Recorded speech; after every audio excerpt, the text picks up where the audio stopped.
नमस्कार दोस्तों, स्वागत है आपका आपके YouTube चैनल ऑडियो शब्द में। चलिए सुनते हैं अल्बert कामू की एक कहानी, मेरे पिता। कुछ सड़कें छोड़कर गीली सड़क पर तेजी से चलती कार की मध्यम लेकिन लंबी फुटकार सुनाई दी, फिर वह फुटकार बंद हो गई। दूर कहीं अस्पष्ट चिल्लाहटों ने वातावरण की नीरवता को भंग किया। उसके बाद तारों भरे आसमान से जैसे किसी मोटे आवरण ने इन दोनों जनों को लपेट लिया और खामोशी छा गई। तारों उठकर मुंडेर पर जा बैठा था, उसका मुंह रियो की तरफ था जो अपनी कुर्सी में धंसा बैठा था। टिमटिमाते आसमान की पृष्ठभूमि में रियो के भारी भरकम शरीर की काली रेखाकृति दिख रही थी। तारों को बहुत कुछ कहना था, उसके अपने शब्दों में ही हम सारी बातें बताएंगे। मैं चाहता हूं तुम्हें मेरी बात समझने में आसानी हो, इसलिए सबसे पहले मैं यही कहूंगा कि मेरी जिंदगी शुरू से ऐसी नहीं थी। जवानी में मैं अपनी मासूमियत के ख्याल पर जिंदा था, जिसका मतलब है कि मेरे मन में कोई ख्याल ही नहीं था। मैं उन लोगों में से नहीं जो अपने को यंत्रणा देते हैं। मैंने उचित ढंग से अपनी जिंदगी शुरू की थी। मैंने जिस काम में हाथ डाला उसी में मुझे सफलता मिली। बुद्धिजीवियों के क्षेत्र में बेतकल्लुफी से विचरण करता था, औरतों के साथ मेरी खूब पटती थी और अगर कभी कभी मेरे मन में पश्चाताप की कसक उठती थी तो वह जितनी आसानी से पैदा होती थी उतनी आसानी से खत्म भी हो जाती थी। फिर एक दिन मैंने सोचना शुरू किया और अब मैं तुम्हें ये बता दूं कि तुम्हारी तरह जवानी में मैं गरीब नहीं था। मेरे पिता ऊंचे ओहदे पर थे, वे पब्लिक प्रोसिक्यूशनों के डायरेक्टर थे। लेकिन उनकी तरफ देखकर कोई यह अनुमान नहीं लगा सकता था। देखने में वे बड़े खुशमिजाज और दयालु मालूम होते थे और वे सचमुच ऐसे ही थे। मेरी माँ बड़ी सादी और शर्मीली औरत थी और मैं हमेशा उन्हें बहुत चाहता था, लेकिन मैं माँ के बारे में बात नहीं करूं तो अच्छा है। मेरे पिता मुझ पर हमेशा मेहरबान थे और मेरा ख्याल है कि वे मुझे समझने की कोशिश भी करते थे। वे एक आदर्श पति नहीं थे, इस बात को मैं अब जान गया हूं, लेकिन इस बात से मेरे मन पर कोई विशेष आघात नहीं पहुंचा। अपनी बेवफाइयों में भी वे बड़ी शालीनता से व्यवहार करते थे, जैसी कि उनसे उम्मीद की जा सकती थी। आज तक उनकी बदनामी नहीं हुई। कहने का मतलब ये कि उनमें मौलिकता बिल्कुल नहीं थी और अब उनके मरने के बाद मुझे एहसास हुआ है कि वे पलस्तर के बने संत तो नहीं थे, लेकिन एक आदमी की हैसियत से वे बड़े नेक और शालीन थे। बस वे बीच के रास्ते पर चलते थे। वे उस किस्म के लोगों में से थे जिनके लिए मन में हल्की लेकिन स्थिर भावना उमड़ती है, यही भावना सबसे अधिक टिकाऊ होती है। मेरे पिता में एक विशेष बात थी, हमेशा वे रात को सोने से पहले रेलवे का बड़ा टाइम टेबल पढ़ते थे। इसलिए नहीं कि उन्हें अक्सर ट्रेन में सफर करना पड़ता था। ज्यादा से ज्यादा वे ब्रिटेन तक जाते थे, जहां देहात में उनका छोटा सा मकान था। हम लोग हर साल गर्मियों में वहां जाया करते थे, लेकिन वे चलते फिरते टाइम टेबल थे। वे आपको पेरिस बर्लिन एक्सप्रेसों के आने और जाने का सही टाइम बता सकते थे। लियो से वारसा कैसे पहुंचा जा सकता है, किस वक्त कौन सी ट्रेन पकड़नी चाहिए, इसका उन्हें पूरा पता रहता था। तुम अगर उनसे किन्हीं दो राजधानियों के बीच का फासला पूछते तो वे तुम्हें सही सही बता सकते थे। भला तुम मुझे बता सकते हो कि ब्रियानको से कैमोनी कैसे पहुंचा जा सकता है? मेरे ख्याल में तो अगर किसी स्टेशन मास्टर से यह सवाल किया जाए तो वह भी अपना सिर खुजलाने लगेगा। लेकिन मेरे पिता के पास इस सवाल का जवाब तुरंत तैयार मिलता था। करीब करीब हर शाम वे इस विषय में अपने ज्ञान की में वृद्धि करते थे और उन्हें इस बात पर बड़ा गर्व था। उनके इस शौक से मेरा बहुत मनोरंजन होता था। मैं यात्रा संबंधी बड़े पेचीदा सवाल उनसे पूछा करता था और उनके जवाबों को रेलवे टाइम टेबल से मिलाकर देखा करता था। उनके जवाब हमेशा बिल्कुल सही निकलते थे। शाम को मैं और मेरे पिता रेलवे के खेल खेला करते थे, जिसकी वजह से हम दोनों की खूब पड़ती थी। उन्हें मेरे जैसे श्रोता की ही जरूरत थी, जो ध्यान से उनकी बातें सुने और पसंद करे। मेरी दृष्टि में उनकी यह प्रवीणता अधिकांश गुणों की तरह प्रशंसनीय थी। लेकिन मैं बहक रहा हूं और अपने आदरणीय पिता को बहुत अधिक महत्व दे रहा हूं। दरअसल उन्होंने मेरे हृदय परिवर्तन की महान घटना में केवल अप्रत्यक्ष योग दिया था। मैं उस घटना के बारे में तुम्हें बताना चाहता हूं। सबसे बड़ा काम उन्होंने सिर्फ यही किया कि मेरे विचार जागृत किए। जब मैं 17 बरस का था तो मेरे पिता ने मुझसे कहा कि मैं कचहरी में आकर उन्हें बोलता हुआ सुनूं। कचहरी में एक बड़ा केस चल रहा था और शायद उनका ख्याल था कि मैं उन्हें उनके सर्वोत्तम रूप में देखूंगा। मुझे ये भी शक हुआ कि उनका ख्याल था कि मैं कानून की शान शौक और औपचारिक दिखावे से प्रभावित हो जाऊंगा और मुझे यही पेशा अपनाने की प्रेरणा मिलेगी। मैं जानता था कि वे मेरे वहां जाने के लिए बड़े उत्सुक थे और हम घर में अपने पिता का जो व्यक्तित्व देखते थे उससे अलग किस्म का व्यक्तित्व देखने को मिलेगा, ये कल्पना मुझे अत्यंत सुखद मालूम हुई। मेरे वहां जाने के सिर्फ यही दो कारण थे। अदालत की कार्यवाही मुझे हमेशा सहज और कायदे के मुताबिक मालूम होती थी, जैसी कि 14 जुलाई की परेड या स्कूल के भाषण दिवस की कार्यवाही। इस संबंध में मेरे विचार अमूर्त थे और मैंने इस बारे में कभी गंभीरता से नहीं सोचा था। उस दिन की कार्यवाही के बाद मेरे मन में सिर्फ एक ही तस्वीर उभरी थी, वह तस्वीर मुजरिम की थी। मुझे इस बात में शक नहीं कि वह अपराधी था, उसने क्या अपराध किया था यह ज्यादा महत्व की बात नहीं। 30 बरस का वह नाटा आदमी, जिसके बाल बिखरे और भुरे थे, सब कुछ कबूल करने के लिए इतना उत्सुक दिखाई दे रहा था। अपने अपराध पर उसे सच्ची ग्लानि हो रही थी और उसके साथ जो होने वाला था उसके प्रति वह आशंकित था। कुछ मिनट बाद मैंने सिवा अपराधी के चेहरे के हर तरफ देखना बंद कर दिया। वह पीले रंग का उल्लू मालूम होता था, बहुत ज्यादा रोशनी से, जैसे उसकी आंखें अंधी हो रही हो। उसकी टाई कुछ अस्त व्यस्त थी। वह लगातार दांतों से अपने नाखून काट रहा था। सिर्फ दाएं हाथ के, क्या इससे भी आगे कुछ कहने की जरूरत है? क्यों, तुम तो समझ ही गए होगे, वह एक जिंदा इंसान था। जहां तक मेरा संबंध था, अचानक बिजली की तरह मेरे मन में वह एहसास कौंध गया। अभी तक तो मैं उस आदमी को उसकी उपाधि, प्रतिवादी के साधारण रूप में देखता रहा था। मैं ठीक से नहीं कह सकता कि मैं अपने पिता को भूल गया, लेकिन उसी क्षण जैसे किसी चीज ने मेरे मर्मस्थल को जकड़ लिया और कटघरे में खड़े उस आदमी पर मेरे सारे ध्यान को केंद्रित कर दिया। मुकदमे की कार्यवाही मुझे बिल्कुल सुनाई नहीं दी। मैं सिर्फ इतना जानता था कि वे लोग उस जिंदा आदमी को मारने पर तुले हुए थे और किसी सहज प्राकृतिक भावना की लहर ने बहाकर मुझे उस आदमी के पक्ष में खड़ा कर दिया। मुझे उस वक्त होश आया जब मेरे पिता अदालत के सामने बोलने के लिए खड़े हुए। लाल गाउन में उनका व्यक्तित्व एकदम बदल गया था। वे दयालु या खुशमिजाज नहीं मालूम होते थे। उनके मुंह से लंबे दिखावटी वाक्य सांपों की अंतहीन पात की तरह निकल रहे थे। मुझे एहसास हुआ कि मेरे पिता कैदी की मौत को पुकार रहे थे। वे जूरी से कह रहे थे कि वे कैदी को दोषी सिद्ध करके समाज के प्रति अपने दायित्व को पूरा करें। यहां तक कि वे ये भी कह रहे थे कि उस आदमी का सर काट देना चाहिए। मैं मानता हूं कि उन्होंने यही शब्द इस्तेमाल नहीं किए थे। उनका फार्मूला था, इसे सबसे बड़ी सजा मिलनी चाहिए। लेकिन इन दोनों बातों में बहुत कम फर्क था और मतलब एक ही था। मेरे पिता ने जिस सर की मांग की थी, वह सर उन्हें मिल गया। लेकिन सर उतारने का काम मेरे पिता ने नहीं किया। मैं अंत तक मुकदमे को सुनता रहा था। मेरे मन में उस अभागे आदमी के प्रति एक ऐसी भयंकर और नजदीकी आत्मीयता जागृत हुई, जो मेरे पिता ने कभी महसूस नहीं की होगी। फिर भी सरकारी वकील होने के नाते उन्हें उस मौके पर मौजूद रहना पड़ा, जिसे शिष्ट भाषा में कैदी के अंतिम क्षण कहा जाता है, लेकिन दरअसल हत्या कहना चाहिए, हत्या का सबसे घृणित रूप। उस दिन के बाद से मैं जब भी रेलवे टाइम टेबल देखता तो मेरा मन ग्लानि से कांप उठता। मैं मुकदमों की कार्यवाही में, मौत की सजाओं में और फांसियों में एक हैरत भरी दिलचस्पी लेने लगा। मुझे एक क्षोभपूर्ण एहसास हुआ कि मेरे पिता ने अक्सर ये पार्श्विक हत्याएं देखी होंगी जब वे सुबह बहुत जल्दी उठा करते थे, और तब मैं उनके जल्दी उठने के कारण का अनुमान नहीं लगा पाता था। मुझे याद है कि ऐसे मौकों पर गलती से बचने के लिए वे अपनी घड़ी में अलार्म लगा देते थे। माँ के सामने इस प्रसंग को खोलने का मुझमें साहस नहीं था। लेकिन अब मैं अपनी माँ को ज्यादा गौर से देखने लगा और देखा कि उनका दाम्पत्य जीवन अब निरर्थक था और माँ ने उसके सुधार की उम्मीद भी छोड़ दी थी। इससे मुझे माँ को माफ करने में मदद मिली। उस वक्त मैं यही सोचता था। बाद में मुझे मालूम हुआ कि माफी की कोई बात ही नहीं थी। शादी से पहले वह बड़ी गरीब थी और गरीबी ने उन्हें परिस्थितियों के आगे झुकना सिखाया था। शायद तुम मुझसे ये सुनने की उम्मीद रखते हो कि मैंने फौरन घर छोड़ दिया। नहीं, मैंने बहुत महीने, दरअसल पूरा साल वहां गुजारा। फिर एक दिन शाम को मेरे पिता ने अलार्म वाली घड़ी मांगी, क्योंकि उन्हें अगले दिन जल्दी उठना था। उस रात मुझे नींद नहीं आई। अगले दिन पिताजी के घर लौटने से पहले ही मैं जा चुका था। संक्षेप में ये हुआ कि मेरे पिता ने मुझे खत लिखा। वे मुझे तलाश करने के लिए तहकीकात करवा रहे थे। मैं उनसे मिलने गया और अपने कारण बताए बगैर मैंने उन्हें शांतभाव से समझा दिया कि अगर उन्होंने मुझे घर लौटने के लिए मजबूर किया तो मैं आत्महत्या कर लूंगा। उन्होंने मुझे आज़ादी देकर सारा झगड़ा खत्म कर दिया, क्योंकि वे दयालु हृदय आदमी थे, जैसा कि मैं पहले कह चुका हूं। उन्होंने मुझे अपने ढंग से जिंदगी बसर करने की बेवकूफ़ी पर लेक्चर दिया। उनकी दृष्टि में मेरे उस व्यवहार का यही कारण था। मैंने उन्हें धोखा न दिया हो ऐसा नहीं कह सकता, और मुझे बहुत सी नेक सलाहें भी दी।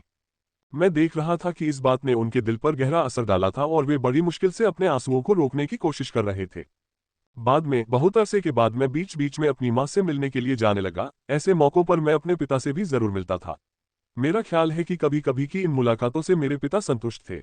व्यक्तिगत तौर पर मेरे मन में उनके प्रति जरा भी दुश्मनी नहीं थी, बल्कि दिल में कुछ उदासी सी छा गई थी। पिता की मौत के बाद मैंने माँ को अपने पास बुला लिया, और अगर वे जिंदा रहती तो अभी मेरे पास ही रहती। मुझे अपनी शुरू की जिंदगी के बारे में ज्यादा इसलिए बताना पड़ा क्योंकि मेरे लिए ये शुरुआत थी हर चीज की। 18 बरस की उम्र में ही मुझे गरीबी का सामना करना पड़ा। उससे पहले मैं आराम की जिंदगी बसर करता आया था। मैंने बहुत से काम किए और किसी काम में मुझे असफलता नहीं मिली। लेकिन मेरी असली दिलचस्पी मौत की सजा में थी। मैं कटघरे में खड़े उस बेचारे अंधे उल्लू के साथ हिसाब चुकता करना चाहता था, इसलिए मैं लोगों के शब्दों में एक आंदोलनकारी बन गया। बस, मैं विनाश नहीं करना चाहता था। मेरे विचार में मेरे इर्द गिर्द की सामाजिक व्यवस्था मौत की सजा पर आधारित थी, और स्थापित सत्ता के खिलाफ लड़कर मैं हत्या के खिलाफ लड़ूंगा, यह मेरा विचार था। और लोगों ने भी मुझे यही कहा था, और मेरा अभी तक ये विश्वास है कि मेरा यह विचार ठोस रूप से सही था। मैं उन लोगों के एक दल में मिल गया जिन्हें मैं उस समय पसंद करता था, और दरअसल जिन्हें मैं अभी भी पसंद करता हूँ। यूरोप का कोई ऐसा देश नहीं जिसके आंदोलनों में मैंने हिस्सा न लिया हो। लेकिन वह दूसरी ही कहानी है। ये कहने की जरूरत नहीं कि मौका पड़ने पर हम भी मौत की सजाएं देते थे। लेकिन मुझे बताया गया था कि एक नए संसार के निर्माण के लिए जिसमें हत्याएं बंद हो जाएंगी, ये मौतें जरूरी हैं। ये भी कुछ हद तक सच था, और हो सकता है जहां सच्चाई की व्यवस्था का सवाल है, मुझ में डटे रहने की क्षमता नहीं। इसका कारण चाहे कुछ भी हो, मेरे मन में हिचकिचाहट पैदा हुई, लेकिन फिर मुझे कटघरे में खड़े उस अभागे उल्लू का ख्याल आया और उससे मुझे अपना काम जारी रखने का साहस मिला। ये साहस उस दिन तक बना रहा जब मैं एक फांसी के वक्त मौजूद था हंगरी में, और मुझे वैसा ही विक्षिप्त आतंक महसूस हुआ जैसा बचपन में हुआ था। मेरी आंखों के आगे सब चीजें चकराने लगीं। क्या तुमने कभी किसी फायरिंग स्क्वाड द्वारा किसी आदमी को गोली से उड़ाया जाता देखा है? नहीं, तुमने नहीं देखा होगा। चुने हुए लोगों को ही ये दृश्य देखने को मिलता है। एक प्राइवेट दावत की तरह इसमें शामिल होने के लिए निमंत्रण की जरूरत होती है। किताबों और तस्वीरों से आमतौर पर फायरिंग स्क्वाड के बारे में विचार बटोरे जाते हैं। कल्पना की जाती है कि एक खंभे के साथ एक आदमी बंधा है जिसकी आंखों पर पट्टी बंधी है और कुछ दूर पर सिपाही खड़े हैं। लेकिन दरअसल नजारा बिल्कुल और ही तरह का होता है। तुम्हें मालूम है कि फायरिंग स्क्वाड मौत की सजा पाए आदमी से सिर्फ 1.5 गज दूर खड़ा होता है। क्या तुम्हें मालूम है कि अगर उनका शिकार 2 कदम भी आगे बढ़ाए तो उसके सीने पर राइफल का स्पर्श होगा? क्या तुम जानते हो कि इतने कम फासले पर खड़े होकर सिपाही उस आदमी के दिल पर निशाना लगाते हैं और उनकी बड़ी गोलियां इतना बड़ा छेद कर देती हैं जिसमें पूरा हाथ जा सकता है? नहीं, तुम्हें यह नहीं मालूम। ये ऐसी बातें हैं जिनका जिक्र नहीं किया जाता। शालीन लोगों को नींद में खलल नहीं पड़ना चाहिए ना? क्यों? सचमुच ये सब जानते हैं कि ऐसे ब्यूरो पर अधिक समय खर्च करना भयंकर कुरुचि का परिचय देना है। लेकिन जहां तक मेरा सवाल है, इस घटना के बाद से मुझे कभी ठीक तरह नींद नहीं आई। उसका कड़वा स्वाद मेरे मुंह में बना रहा और मेरा मन उसके ब्यौरे में उलझा रहा और चिंतामग्न रहा। और इस तरह मुझे एहसास हुआ बहुत सालों से मैं प्लेग से पीड़ित हूं। और यह एक विरोधाभास भी था, चूंकि मेरा पक्का विश्वास था कि मैं अपनी समस्त शक्ति से इसे जूझ रहा था। मुझे एहसास हुआ कि हजारों लोगों की मौतों में अप्रत्यक्ष रूप से मेरा हाथ रहा है। मैंने उन कामों और सिद्धांतों का समर्थन किया है जिनसे वे मौतें हुई हैं, और मौतों के सिवा उनका कोई नतीजा और नहीं निकल सकता था। और लोगों को इन विचारों से जरा भी परेशानी नहीं हुई थी, कम से कम वे स्वयं इसे व्यक्त नहीं करते थे। लेकिन मैं उनसे अलग था। मुझे जो एहसास हुआ था वह मेरे गले में अटक गया था। मैं उन लोगों के साथ होते हुए भी अकेला था। जब मैं इन बातों की चर्चा छेड़ता तो वे कहते कि मुझे इतना अधिक शंकालु नहीं होना चाहिए। मुझे याद रखना चाहिए कि कितने बड़े सवाल इसके साथ जुड़े हुए हैं। और उन्होंने कई दलीलें दी जो अक्सर बहुत जोरदार थी ताकि मैं उस चीज को निगल सकूं जो उनकी दलीलों के बावजूद मेरे मन में ग्लानि पैदा करती थी। मैंने जवाब में कहा कि प्लेग से अभिशप्त लोगों में, विशिष्ट व्यक्तियों के पास भी जो लाल चोगा पहनते हैं, अपने कामों को सही ठहराने की दलीलें हैं। और अगर एक बार मैंने अनिवार्यता और बहुमत की शक्ति की दलील मान ली, जो कि अक्सर कम विशिष्ट लोगों द्वारा पेश की जाती है, तो मैं विशिष्ट लोगों की दलीलों को कभी अस्वीकार नहीं कर सकता।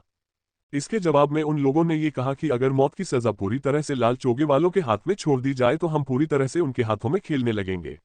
इसका जवाब मैंने दिया कि अगर हम एक बार झुक जाते हैं तो फिर हर बार हमें झुकते जाना पड़ेगा। मुझे लगता है कि इतिहास ने मेरी बात को सच साबित किया है।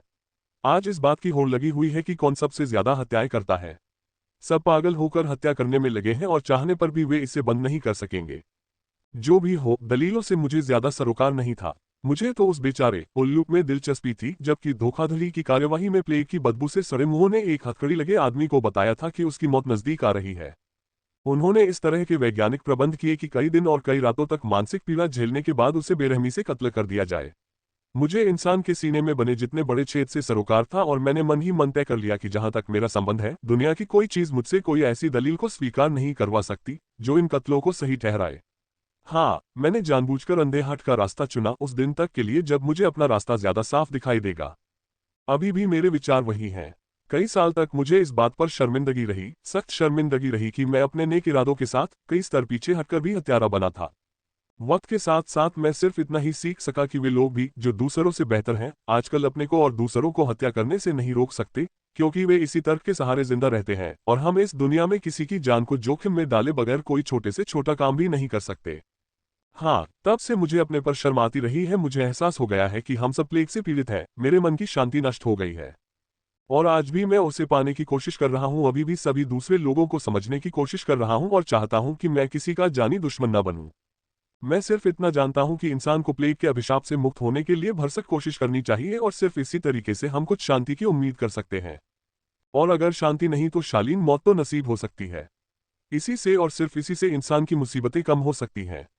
अगर वे मरने से नहीं बच सकते तो उन्हें कम से कम नुकसान पहुंचे, और हो सकता है थोड़ा फायदा भी पहुंचे। इसीलिए मैंने तय किया कि मैं ऐसी किसी चीज से संबंध नहीं रखूंगा जो प्रत्यक्ष या अप्रत्यक्ष रूप से अच्छे या बुरे कारणों से किसी इंसान को मौत के मुंह में धकेलती है या ऐसा करने वालों को सही ठहराती है। इसीलिए महामारी मुझे इसके सिवा कोई नया सबक नहीं सिखा पाई कि मुझे तुम्हारे साथ मिलकर उससे लड़ना चाहिए। मैं पूरी तरह से जानता हूँ, हाँ रियो, मैं कह सकता हूँ कि मैं इस दुनिया की नस नस पहचानता हूँ। हम में से हर एक के भीतर प्लेग है, धरती का कोई आदमी इससे मुक्त नहीं है। और मैं ये भी जानता हूं कि हमें अपने ऊपर लगातार निगरानी रखनी पड़ेगी ताकि लापरवाही के किसी क्षण में हम किसी के चेहरे पर अपनी सांस डालकर उसे छूट न दें। दरअसल कुदरती चीज तो रोग का कीटाणु है, बाकी सब चीजें ईमानदारी, पवित्रता, अगर तुम इसे भी जोड़ना चाहो, इंसान की इच्छा शक्ति का फल है, ऐसी निगरानी का फल है जिसमें कभी ढील नहीं होनी चाहिए। नेक आदमी जो किसी को छूट नहीं देता, वह है जो सबसे कम लापरवाही दिखाता है। लापरवाही से बचने के लिए बहुत बड़ी इच्छा शक्ति की और कभी न खत्म होने वाले मानसिक तनाव की जरूरत है। हाँ रियो, प्लेग का शिकार होना बड़ी थकान पैदा करता है, लेकिन प्लेग का शिकार न होना और भी ज्यादा थकान पैदा करता है। इसीलिए दुनिया में आज हर आदमी थका हुआ नजर आता है, हर आदमी एक माने में प्लेग से तंग आ गया है। इसीलिए हम में से कुछ लोग जो अपने शरीरों में से प्लेग को बाहर निकालना चाहते हैं, इतनी हताशपूर्ण थकान महसूस करते हैं, ऐसी थकान जिससे मौत के सिवा और कोई चीज हमें मुक्ति नहीं दिला सकती। जब तक मुझे वह मुक्ति नहीं मिलती, मैं जानता हूं कि आज की दुनिया में मेरी कोई जगह नहीं है। जब मैंने हत्या करने से इनकार किया था, तभी से मैंने अपने को निर्वासित कर लिया था। ये निर्वासन कभी खत्म नहीं होगा। इतिहास का निर्माण करने का काम मैं दूसरों पर छोड़ता हूं। मैं ये भी जानता हूं कि मुझमें इतनी योग्यता नहीं कि मैं उन लोगों के कामों के औचित्य पर अपना निर्णय दे सकूं। मेरे मन की बनावट में कोई कमी है जिसकी वजह से मैं समझदार हत्यारा नहीं बन सकता। इसलिए यह विशिष्टता नहीं बल्कि कमजोरी है। लेकिन इन परिस्थितियों में मैं जैसा हूं वैसा ही रहने के लिए तैयार हूं। मैंने विनयशीलता सीख ली है। मैं सिर्फ ये कहता हूं कि इस धरती पर महामारियां हैं और उनसे पीड़ित लोग हैं, और यह हम पर निर्भर करता है कि जहां तक संभव हो सके हम इन महामारियों का साथ न दें। हो सकता है इस बात में बचकानी सरलता हो, ये सरल है या नहीं इसका निर्णय तो मैं नहीं कर सकता, लेकिन मैं ये जानता हूं कि यह बात सच्ची है। तुमने देख ही लिया है कि मैंने इतनी ज्यादा दलीलें सुनी थी जिन्होंने करीब करीब मेरी मति भ्रष्ट कर दी थी, और दूसरे लोगों की मति भी अधिक भ्रष्ट कर दी थी कि वे हत्या के समर्थक बन गए थे। मुझे यह एहसास हुआ कि हम स्पष्ट नपी तुली भाषा का प्रयोग नहीं करते, यही हमारी सारी मुसीबतों की जड़ है। इसलिए मैंने ये किया कि मैं हमेशा अपनी बातचीत और व्यवहार में स्पष्टता बरतूंगा। अपने को सही रास्ते पर लाने का मेरे पास सिर्फ यही तरीका था। इसीलिए मैं सिर्फ यही कहता हूं कि दुनिया में महामारियां हैं और उनका शिकार होने वाले लोग हैं। अगर इतना कहने मात्र से ही मैं प्लेग की छूत को फैलाने का साधन बनता हूं तो कम से कम मैं जानबूझकर ऐसा नहीं करता। संक्षेप में ये कहा जा सकता है कि मैं मायूस हत्यारा बनने की कोशिश करता हूं।